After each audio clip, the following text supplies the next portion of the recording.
নমস্কার, আমি রূপক ভট্টাচার্য। সমস্ত গুরু এবং গুরুজনদেরকে আমি প্রণাম জানাচ্ছি। আমি একটু গান এবং মন নিয়ে কিছু কথা আপনাদের সাথে বলবো। আমাকে সময় দেওয়ার জন্য অসংখ্য ধন্যবাদ।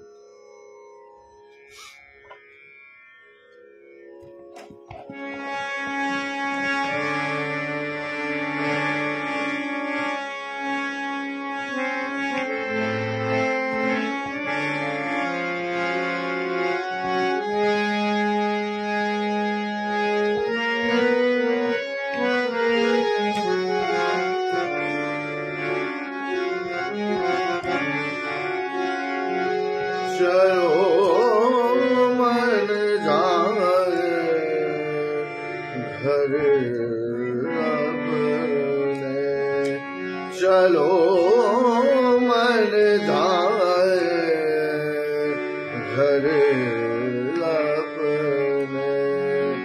इस परदेस में ओ परदेस में क्यों परदेसी रहे। चलो मन जाए घर अपने। मोरो चलो निजो निकेतने,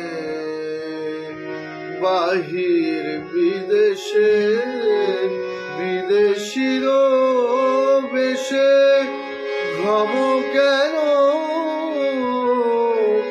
অকারণে। মোরো চলো নিজ নিকেতনে। মন ব্যাকুল যখন তখন ডেকে যাই বারে বারে। মন ব্যাকুল যখন তখন ডেকে যাই বারে বারে। শুধু স্তব্ধতা এসে ধরা দেয় আমার বিনার তারে। জানি না জানি না জানি না কি কারণ, মন না চাইলে গান হয় না। সুর না আসলে সুর না আসলে সুরে না ভাসলে।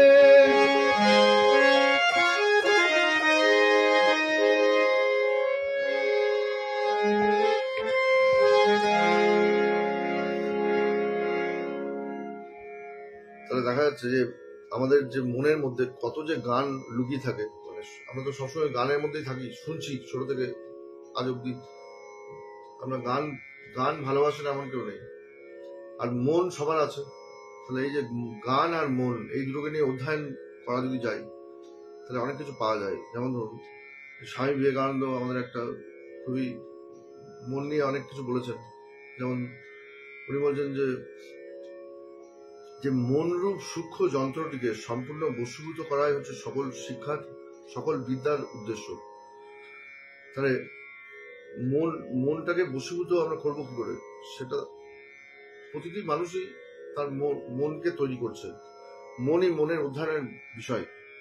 তো এই যে মাইন্ড অ্যাকর্ডিং টু বেদান্ত এরকম, বা মাইন্ড নিয়ে অনেক রিসার্চ চলছে এবং সারা জীবন ধরে চলবে। মুনি ঋষিদের যে জ্ঞান সেটাও আমাদের কাছে আছে। যেমন একটা জায়গায় একজন বলছেন, একজন স্কলার, যে mind is the biggest friend but the worst enemy. যার মন যেভাবে তৈরি হবে, মনের মধ্যেই সবকিছু হচ্ছে। মনের মধ্যে যে চিন্তা তরঙ্গ, সেগুলোকে নিয়ে সবকিছু তার রূপ হচ্ছে। যে what we think we become, Lord Buddha বলছেন। তাহলে এই মন এবং তার থেকে যে চিন্তা, এই যে গানের ক্ষেত্রে আমরা যেটা দেখলাম যে মন নিয়ে গান চলতেই থাকবে। আমার মনের কোণের বাইরে মনে মনে কথা বলা, ভালোবাসা প্রাণ ঢালা।